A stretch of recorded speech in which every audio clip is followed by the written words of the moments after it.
इयम् आकाशवाणी सम्प्रति वार्ताः श्रूयन्ताम् प्रवाचकः पुनीतत्रिपाठी।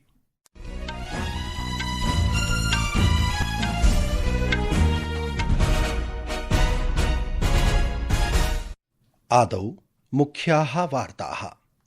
वरिष्ठः धर्मगुरुः अयातुल्ला अली रेजा अराफी इत्येषः अली खामेनेई इत्यस्य हत्यायाः अनन्तरम् ईरान देशस्य अन्तरिम सर्वोच्च नेतृत्वेन कार्यं करिष्यति। अमेरिकादेशस्य राष्ट्रपतिना डोनाल्ड ट्रम्पेन तेहरानं सावधानं कृतं यत् अमेरिकादेशः तस्योपरि सुदृढप्रहारं करिष्यति। तमिलनाडुराज्यस्य मदुरैनगरे अद्य अपराह्ने प्रधानमन्त्रिणा नरेन्द्रमोदिना प्रायः 450 कोटिरूप्यकाणाम् आधारभूतसंरचनाप्रकल्पानाम् उद्घाटनं राष्ट्राय समर्पणं शिलान्यासः च कृतः। सः अवदत् यत् अद्यतनः कार्यक्रमः तमिलनाडोः विकासयात्रायाः गौरवपूर्णाध्यायः अस्ति। नागपुरस्य राउलगांव इत्यत्र SBL एनर्जी लिमिटेड इत्यत्र जाते विस्फोटे 17 जनाः मृताः।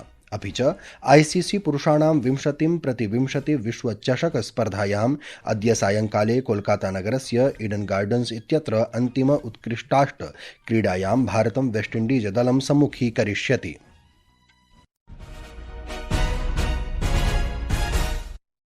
अथ वार्ताः विस्तरेण। वरिष्ठः धर्मगुरुः अयातुल्ला अली रेजा अराफी इत्येषः अली खामेनेई इत्यस्य हत्यायाः अनन्तरम् ईरान देशस्य अन्तरिम सर्वोच्च नेतृत्वेन कार्यं विधास्यति। इस्ना वार्तावाहिन्यानुसारम् अयातुल्ला अली रेजा अराफी इत्यनेन सर्वोच्च नेतृत्वस्य कर्तव्यानि निर्वोढुम् अस्थायि नेतृत्वपरिषदः सदस्यत्वेन नियुक्तः। यावत् ईरान देशस्य संवैधानिक प्रक्रियायाः अन्तर्गतम् उत्तराधिकारी रचितः भविष्यति। ईरानी प्रशासनिक मीडिया माध्यमेन अद्य पुष्टीकृतं यत् अमेरिकी इस्रायली वैमानिक आक्रमणेषु ईरान देशस्य सर्वोच्च नेता अयातुल्ला अली खामेनेई दिवङ्गतः। तस्य मृत्युः अमेरिका इस्रायल संयुक्त प्रक्षेपास्त्र आक्रमणानन्तरम् अभवत्, येषु ईरानस्य सैन्यस्थलानि लक्ष्यीकृतानि आसन्। ईराने 40 दिवसानां राजकीय शोकः घोषितः। ईरानस्य प्रशासनिक वार्तावाहिन्यानुसारं देशस्य रक्षापरिषदः सभां लक्ष्यीकृत्य कृतस्य आक्रमणस्य परिणामस्वरूपम् ईरानस्य सेनाप्रमुखः रक्षामन्त्री चोभौ मृत्युमुपगतौ। जनरल अब्दुल रहीम मूसावी तथा रक्षामन्त्री जनरल अजीज नसीरजादेह तथा च ईरानस्य अर्धसैनिक क्रान्तिकारिणां प्रमुखः एवं सुरक्षा परामर्शदाता अली शमखानी अपि तस्मिन् आक्रमणे हताः। ईरानस्य प्रशासनिक वार्तावाहिन्या अद्य सैन्यनेतॄणां निधनस्य घोषणा कृता। तेन उक्तं यत् न्यूनातिन्यूनं 200 जनाः मृताः तथा च 700 जनाः व्रणिताः सन्ति। प्रतिवेदनानुसारम् आक्रमणेषु प्रायः ईरानस्य 40 अधिकारिणः अपि हताः। प्रत्युत्तरे ईरान देशेन पश्चिम एशिया क्षेत्रे आक्रमणानि आरब्धानि। दुबई, दोहा, बहरीन तथा कुवैत इत्येतेषु स्थानेषु ईरानेन आक्रमणानां वार्ताः प्राप्ताः। एतानि तानि स्थानानि सन्ति यत्र अमेरिकी सैन्य आधाराः सन्ति वा ये देशाः अमेरिकादेशस्य सहयोगिनः सन्ति। अमेरिकादेशस्य राष्ट्रपति डोनाल्ड ट्रम्पः सामाजिकमाध्यमे लिखितवान् यत् खामेनेई इत्यस्य निधनानन्तरम् ईरानी जनानां कृते स्वसन्देशं पुनः प्राप्तुं महान् अवसरः अस्ति इति। प्रियाः श्रोतारः, संस्कृतवार्तायाः संस्करणमिदम् इदानीम् आकाशवाणीतः प्रसार्यते। सममेव अयं कार्यक्रमः आकाशवाण्याः अन्तर्जालपटले www.newsonair.gov.in इत्यत्र अथ न्यूज़ ऑन एआईआर चलदूरभाषीयतन्त्रांशे अपि उपलब्धो भविष्यति। तेहरान, इस्फहान तथा मशहद चेत्यादिषु नगरेषु सहस्रशः जनाः स्वस्य सर्वोच्च नेतुः अयातुल्ला अली खामेनेई इत्यस्य निधने शोकं प्रकटयितुं समागताः। राज्य वार्तावाहिन्या तस्य निधनं रक्षक की शहादत इति रूपेण निरूपितम्, यत्र तस्य अन्तः पराजयः न अपितु राष्ट्रस्य सार्वभौमत्वाय अन्तिम बलिदानरूपेण प्रदर्शितम्।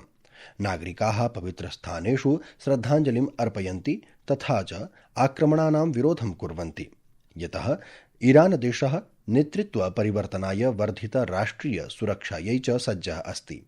मध्य ईरानस्य इस्फहान नगरस्य निवासिनः इमाम चौक इत्यत्र समागत्य आक्रमणानां विरोधं कृतवन्तः तथा अयातुल्ला खामेनेई इत्यस्य निधने शोकं प्रकटितवन्तः।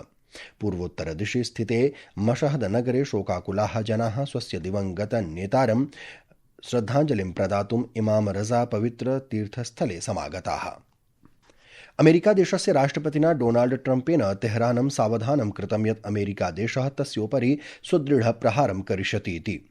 सः ट्रुथ सामाजिकान्तर्जालीयपटले लिखिते लेखे उक्तवान् यत् ईरानदेशेन अद्यैव उक्तं यत् ते अद्य अतीव सुदृढप्रहारं करिष्यन्ति इति, यावत् पूर्वं कदापि न कृतम्। सः अवदत् यत् ते एतत् न करिष्यन्ति, तथापि यदि ते करिष्यन्ति तर्हि अमेरिकादेशः तेषामुपरि पूर्वं न दृष्टं तावत् शक्त्या प्रहारं करिष्यति। ईरानदेशः स्वस्य सर्वोच्चनेतुः अयातुल्ला खामेनेई इत्यस्य हत्यायाः प्रतिकारस्य प्रतिज्ञां कृत्वा अमेरिका इस्राएल देशयोः आधारस्थलेषु नूतनानि आक्रमणानि प्रारब्धानि।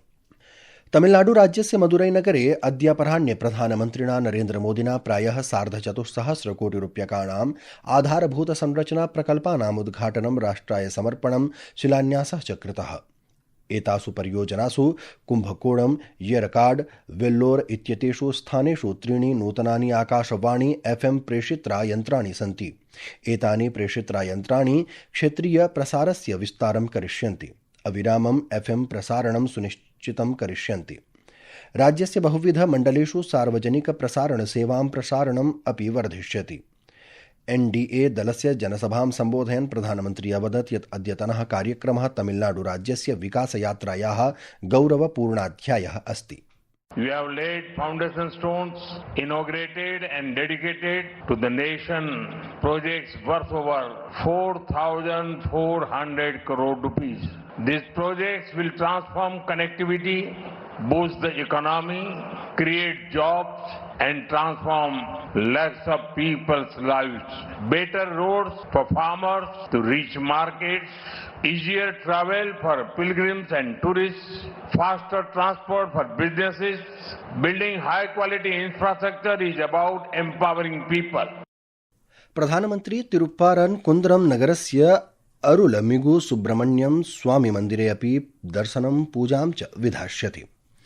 प्रधानमन्त्री नरेन्द्र मोदी पुदुच्चेरी नगरे 27,100 कोटिरूप्यकाधिकमूल्यानां विकासपरियोजनानां शिलान्यासः राष्ट्रार्पणं च अकरोत्।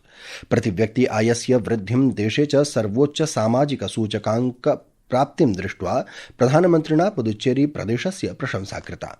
सः अवदत् यत् प्रशासनम् अस्य केन्द्रशासित प्रदेशस्य विकासम् अधिकं वेगेन अग्रे नेष्यति। Puducherry has shown an impressive rise in per capita income. It has also achieved the highest social progress index score in the country. Now, the double-engine NDA government will add more momentum to Puducherry's growth. Today, projects worth more than 2,700 crore rupees are being inaugurated and foundation stones are being laid. These projects will transform the lives of the people. तेन विश्वासः प्रकटितः यत् पुदुचेरी भविष्ये चिकित्सा पर्यटनस्य प्रमुख केन्द्ररूपेण उदयमानं भवितुं शक्नोति। We believe that healthcare should be accessible, available and affordable to all. Ayushman Bharat scheme is already fulfilling the vision for crores of families across India. No citizen of Puducherry should be forced to travel far for treatment. नागपुरस्य राउलगांव इत्यत्र SBL energy limited इत्यत्र जाते विस्फोटे 17 जनाः मृताः। महाराष्ट्रस्य मुख्यमन्त्री देवेन्द्र फडणवीसेन सामाजिक पटले सूचनैषा प्रदत्ता।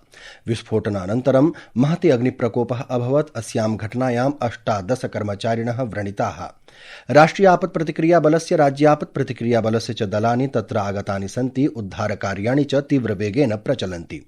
ICC पुरुषाणां 20x20 विश्वचषक स्पर्धायाम् अद्य सायंकाले कोलकाता नगरस्य ईडन गार्डन्स इत्यत्र अन्तिम उत्कृष्टाष्ट क्रीडायां भारतं वेस्टइण्डीज दलं सम्मुखीकरिष्यति इति वार्ताः।